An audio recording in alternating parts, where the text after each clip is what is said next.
여러분 있잖아요. 지금 이게 여러분 지금서부터 이게 정치 얘기입니다. 정치 얘기. 저는 오늘 이재명이 이 쎄쎄 중국하고 쎄쎄거리면 되지 그래서 미친 제정신 가지고 있나? 그랬는데요. 중국을 왜 찝쩍거려요? 그러면서 그냥 쎄쎄가 이제 감사합니다 시에시에죠. 이재명이 이랬단 말이에요. 중국을 왜 찝쩍거려요? 그냥 시에시에 고맙습니다 하고 중국하고도 잘 지내면 되고 대면하고도 잘 지내면 되지 그러는데요. 지금 여러분 우리가 인류 문명의 전환기라고 그래요. 이 인류 문명의 전환기라고 그러는데 이게 되게 골 때려요. 그러니까 이 인공지능이라는 게 여러분 진짜 간단하게 생각하면 계산을 열나 많이 하는 거예요. 확률 계산을. 그러니까 인공지능은 여러분 예쁘다를 모릅니다. 인공지능은 예쁘다를 모르는데 뭐를 아냐? 이 그림을 띄워줬을 때 몇 퍼센트 사람들이 이쁘다고 할 확률이 높다. 확률이 80%다. 90%다. 그걸 알아요. 그 빅데이터 분석을 통해서 이런 나는 이쁘다라고 얘기를 하는 거지. 이렇게 하면 90% 이런 거지. 그리고 이 고양이 그림 같은 거 나오잖아요. 그러면 고양이 그림을 걔가 계산을 적게 하면 80% 정도로 고양이 그림인 것 같아. 그런데 계산을 많이 하면 99.99%로 이건 고양이야. 이렇게 되거든요. 그러니까 모든 확률적 기납적 결론이 모든 인간 지능 행위를 할 수 있다. 이게 지금 결론이 났어요. 거의 결론이 난 거예요. 그러니까 지금 상태에서 어떻게 되냐면 AI 서버 정말 커지고 이게 이제 얘네들이 이 학습을 많이 하면 인간이 하는 짓은 인간한 건 다 한다가 지금 결론이 났거든요. 그래서 지금 전 세계가 붙는 게 뭐냐면 AI 서버를 구축 전쟁이 붙었단 말이에요. 그러니까 AI 서버가 구축되면 인간의 전문직들 있잖아요. 여기 의사 선생님들 요새 막 얘기 나오는데 의사 선생님들의 노동량을 확 줄여줄 거라는 것도 인공지능이 이런 막 판단한다 이런 얘기 나오거든요. 인간의 전문적인 지식 영역까지도 인공지능이 어마어마하게 판단을 할 거다라는 결론이 났어요. 전투기 조종사야? 그것도 AI가 더 잘한다는 거 아니야. 왜 별의별 부분에 있어서. 그러면 개인애가 있잖아요. 지금 이런 거에서도 저 같은 것도 평론도 저보다 AI가 더 잘할 수도 있어. 이제 앞으로는 어떤 일이 벌어지면. 아무튼 그런데 지금 이 상태에서 결국은 딱 두 개예요. AI 칩, 그 AI 반도체 연락에 만들고 그리고 거기다가 충분한 에너지만 공급해주면 그러면 세상은 완전히 다른 세상으로 가고 부의 창출 방식도 완전히 바뀐다. 이게 지금 어느 정도 결론이 나 있는 거란 말이에요. 이 얘기가 왜 중요하냐? 이걸 한 다음에 미국이 뭐를 했어요? 중국이 AI를 진출 못하게 만들었죠. 그러니까 AI를 진출을 못하게 만들었다는 기보다는 AI 분야에서 중국이 미국을 추월하면 안 되겠다라는 결론을 낸 거예요. 그거거든요. 그러고 난 다음에 반도체 끊지 다 끊었다고요. 다 끊고 지금 중국한테도 엄청나게 압박을 하고 그런 상황에서 그 반도체 파운드리가 여러분 결국은 대만 아니면 한국이란 말이에요. 한국은 건데 우리가 스냅드래곤에서 발열 문제를 일으킨 다음에 완전히 엔비디아 인공지능 이거 파운드리는 TSMC만 하는데 그런데 문제는 지금 이대로 가면 삼성하고 그리고 이제 인텔도 지금 파운드리에 가담해서 쭉쭉쭉쭉 생산을 늘려나가고 있는 거고 중국이 이 반도체를 AI 반도체까지 다 따라잡기 전에 미국이 날아가 버리면 중국은 황되는 거죠. 그래서 중국은 어떻게든 따라잡으려고 그러고 그러기 위해서 지금 중국이 대만을 침공한다 뭐다 그러는 것도 AI 전쟁 이거라고 보고 있는 거거든요. 그러면 여러분 보면은 다들 이게 뭔 소리야 싶겠지만 패권 전쟁의 기본은 산업 구조 조정 과정에서 가장 부가가치 큰 산업을 누가 먹느냐가 그 나라가 패권국이 된다는 게 항상 큰 문제였단 말이에요.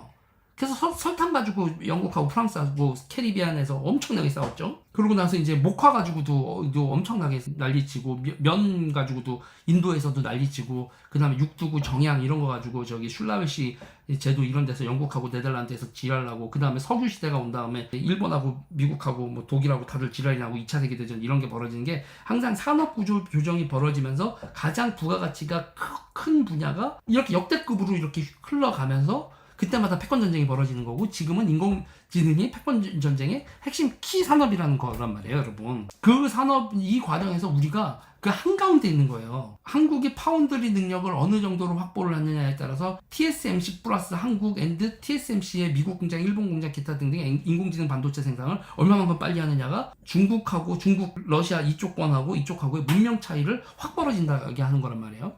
그리고 이 문명 차이를 확대해서 저쪽이 패권 조정하지 못하게 하기 위해서 그래서 여러분 중국을 견제하는 차원에서 바이든이 출범시킨 게 있었어요. 그 민주주의 정상회의라고. 그 민주주의 정상회의 1차, 2차 미국이 주도를 했다고 이번에 3차 우리나라 해서 했죠. 3차 우리나라에서 해가지고 중국이 우리한테 지금 지랄하고 있단 말이에요. 이거 우리 거의 주요 뉴스로 여러분 다뤄지지도 않았는데 3차 민주주의 정상회의가 대한민국에서 벌써 윤석열 대통령이 호스트가 돼서 주최를 하고 있는데도 이것도 대한민국 사람들이 아무 관심이 없어. 대중국 봉쇄 민주주의 가치를 공감하는 나라들끼리 그 대중국 봉쇄를 하는 가치 외교의 중심에 있는 게 이 민주주의 정상회의고 그게 대한민국에서 지금 있었다니까요.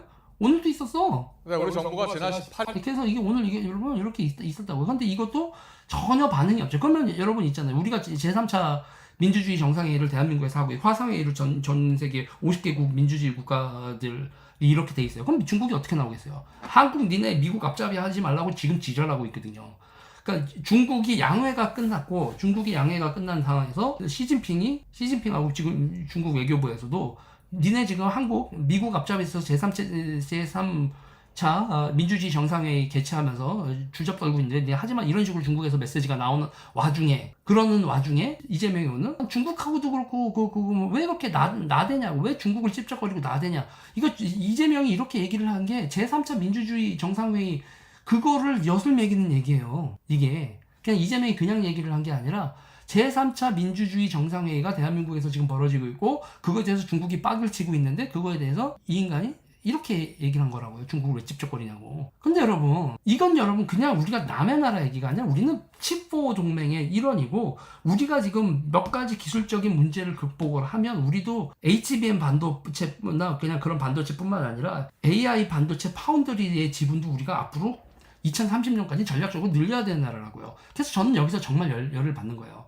우리나라 파운드리 인력이 여러분 1년에 지금 16,000명 정도 부족하다는 거거든요. 턱없이 그러니까 1년에가 아니라 현재 16,000명 정도. 그리고 지금 이게 여기 보면은 파운드리 분야에서 R&D 연구센터만 봐도 삼성은 2만 명, 지금 TSMC는 6만 명 이렇다는 거예요. 시스템 반도체 분야에서 1만 명, 퀄컴은 4만 5천 명이라는 건데 우리가 지금 파운드리 역량을 늘리기 위해서 공대생을 엄청나게 뽑아내서 전 세계 반도체 공장 중에서의 우리 한국의 비율을 상당히 확보하는 게 대한민국에서도 전략적으로 우리가 5만 불 국가, 6만 불 국가로 가는 데 있어서 제일 중요한 이슈거든요. 난 이 와중에 결국 의대 증원이 공대도 이 반도체 파운드리 인력 공급, 공대에서 공급받는 거 이것도 거의 부셔버린 거고 거기다가 지금 중국은 저렇게 나오고 있고 이재명은 저렇게 쎄쎄거린다라고 그러고 있고 대한민국 정치 현장에서 지금 우리의 살 길은 파운드리 전에 AI죠. 이거 AI는 손정이 제가 따라하는 건데 지금 우리는 AI 이 패권 전쟁의 AI 이 상황에서 우리의 한국의 전략적 역할을 하면서 이 부가가치에서 우리의 몫을 차지하는 거 이게 지금 국가의 대전략으로 돼야 되는 와중인데 이번 총선이 그와 관련돼서 되게 중요한 정치 이슈가 돼야 되는데 그 정치 이슈는 하나도 안 되고 이재명 저기다가 쎄쎄거려야 된다 이런 얘기 난단 말이에요. 그리고 지금 상태에서 여러분 이공계 지금 관련돼서 이게 단순 중국이 아닙니다. 파운드리 후발주자 인텔 집중 표적됐다. 삼성전자 연구 인력. 지금 3월 8일날 보도해요, 여러분. 중국은 정말 반도체 기술 대기업 기술 인재 싹쓸이 중국. 왜 여러분 여기서 벌어지는 게 뭐냐면 중국에서 가서 살 사람들, 우리나라 이공계 사람들도 여러분 중국 가서 평생 살 생각 별로 없거든요. 그런데 미국을 가서 평생 살 생각들은 많이 해요. 아예 이 김에 아예 대한민국에서 공대 나오고 해봐야지 의사밖에 안 알아주는 나라 그러면서 나는 연봉 왕창 받는 미국으로 갈 거야. 그러면서 지금 인재들 이로 쭉 가버리고 저기서 생태계가 형성이 돼버리면 그럼 삼성전자 파운드리는 미국에서 하겠지. 그러니까 김우수님 삼성전자 채용 규모 줄였다. 당연한 겁니다. 어떻게 되는 거냐면 한국에선 양질의 반도체 인력 구할 수 없다로 점점 판단을 내리고 있고 미국이나 미국 일본으로 지금 반도체 파운드리 생산 거점이 이동하고 있는 거고 그게 국제 전략적으로 미국도 단가가 비싸도 IRA 같은 보조금을 줘서라도 대만과 한국에서 파운드리 거점을 일본, 미국으로 옮기고 있는 거고 그 과정에서 지금 대한민국 이 사람들 빼가고 있는 거고 이 상황에서 우리는 생존 전략으로 어떻게 우리의 인력을 길러내서 파운드리 산업 그리고 메모리 산업에 반도체 산업을 우리가 계속 지금보다 더 커질 우리의 몫을 더 키우는 방향으로 어떻게 국가 대전략을 세워야 되냐 이걸 해야죠. 자본이 집중되는 거 기본이고 국가의 인재 자체도 파운드리로 쏠리게 해야죠. 안 그래요 윤석열 대통령님? 의대 2,000명 증원하고 파운드리 인력을 어떻게 구하실 거예요? 대통령께 건의요? 됐어요. 대통령 이런 거 아니 그러면 의대를 이렇게 해서 생존 전략으로 그러면은 외국에서 의료 관광이라도 들어올 수 있게 그 시장도 열어버리거나 지금 상태에선 여러분 AI 관련돼선 전력 어마어마하게 들어갑니다. 저 서버 제대로 된 한 센터 만들면 1기가와트씩 들어간대요. 원자로 하나씩 지어야 돼요. 데이터 센터 하나에. 그러니까 전력과 AI가 그 미래의 그 나라의 국력에 그냥 이렇게 얘기하면서 지금 이게 안 보이면 안 보이는 거죠. 자, 그러고 나서 미국이요. 지금 중국이 어디 발끈하는 게 이런 거란 말이에요. 이런 거. 미 공군이 공중 발사 극초음속 무기를 성공적으로 실험했다. 이런 얘기 지금 3월 20일 괌에서요. 괌에서 극초음속 무기 여러분 성공적 시험 이거는 중국 입장에서는 자기네들 몇 가지가 이게 거의 칼 들어온 거란 말이에요. 그러니까 지금 제가 얘가 하는 거는 A가 고성능일수록 전력 소비도 급증하고 뭐 이런 거. 포르노는 아니라고요? 제가 이것도 간단하게 말씀드리면 포르노는 국가가 법으로 금지한다.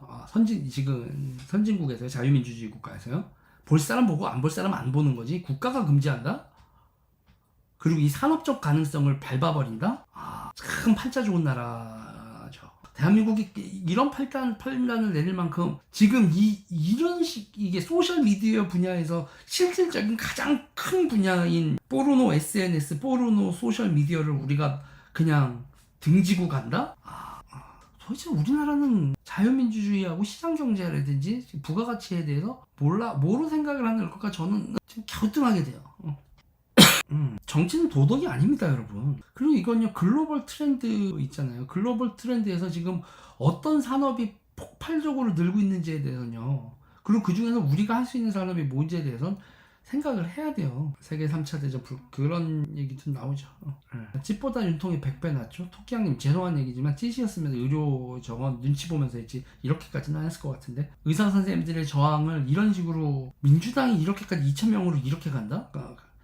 미안하지만 의료 문제에 있어서 민주당 애들도 이렇게까지 무식하게 나갑니다. 도대체 자유민주주의가 뭘까? 윤석열 대통령님이 얘기하는 의사에 부족하죠. 필수 의료가 부족하죠. 필수 의료 의사 부족하죠. 근데 필수 의료 또 이 얘기를 뭘 또를 해. 제가 오늘 얘기하면서도 이런 게 그렇게 인기가 있는 주제가 아니란 건 알지만 인기가 있는 주제란 건 주제가 아니란 건 알지만 저는요. 그리고 여러분 타이완에서 전쟁이 나면 GDP에서 가장 크게 타격을 입는 나라가 어디냐면 우리나라입니다. 우리나라 GDP 23% 줄어든다고 얘기를 하죠. GDP 중국보다 피해가 더 크다. 정작 중국보다 더 피해가 크다. 우리는 워낙에 내수 시장보다 수출 경제 시장, 수출 위주의 무역 위주의 경제라 이게 더 데미지가 크다 이런 얘기가 나오죠. 그리고 여러분 비례 투표지가 38칸이 되면서 완전 수개표를 해야 된다. 기계가 안 된대요. 투표용지 51.7%로 넘어가서 비례는 수개표를 해야 되는 상황으로 넘어가고 있다. 그리고 여러분 이거 관련해서도 또 얘기를 하면 오늘 제가 얘기를 하는 건 오늘 민주주의 정상에 있는 생각보다 여러분 세계 각국에서 되게 큰 뉴스였습니다. 러시아도 이렇게 얘기했어요. 미국이 내정 간섭 정당화 후에 한국의 민주주의 정상회의를 소집했다. 장관급 회의 개회식에서 신라 호텔에서 토니 블링컨이 이렇게 민주주의 정상회의 1차, 2차를 미국 주도로 했거든요. 러시아도 성명 내고 전 세계가 우리를 압박하는데 전 세계가 아니라 러시아하고 중국이 우리를 압박하는데 그 와중에 이재명이 이거에 대해서 쎄쎄하면 되지 이딴 얘기를 했다고요. 중국이 우리한테 뭐라고 성명서 내는지는 18일날 개막 당일 낸 건데 중국도 이런 메시지를 냈었어요. 미국이 앞장이 됐다. 미국 민주주의 정상에 맹비난했었던 이런 상황에서 이재명이 저렇게 반응을 했다. 지금 저는 국민의힘과 관련돼서도 김영동이 됐건 뭐 한동훈이 됐건 그쪽 그 마누라 쪽들이 너무 나는 그래서 김영동하고 한동훈이 무슨 공통점이 있지에다가 정말 짜증난 것 중에는 둘 다 마누 부인들의 장인어른들이 중국하고 뭐가 있어요. 김영동과 한동훈이 장인어르신들이 중국하고 뭐가 있단 말이야. 거기서 저는 약간 좀 했거든요. 이게 뭐 하자는 짓거리들이지? 그러고 나서 한동훈도 오늘 뭐 이재명이 저렇게 한 거에 대해서 뭐라고 얘기를 했는데 민주주의 정상회의 기타 등등 뭐 관련돼서 우리나라가 패권 전쟁 과정에서 중국과 우리의 관계 이런 거에 대해서 한동훈도 명확한 메시지가 나오지 않거든. 네. 김영동 의원 부인은 귀화했다라고 하는데 그냥 일반 조선족이 아니라 그 아버지 부가 꽤 그쪽에 연변에서 영향력이 있다네 없다네 논쟁이 많습니다. 그래서 이재명이 오늘 이거 한 거, 왜 중국을 직접 거리냐, 그냥 쎄쎄 이러면 되지. 이거에 대해서 제가 오늘 이거는 그냥 유튜브가 팔이 날려도 이 얘기는 해야겠다 싶어서 이 얘기를 중심으로 쭉 얘기를 했습니다.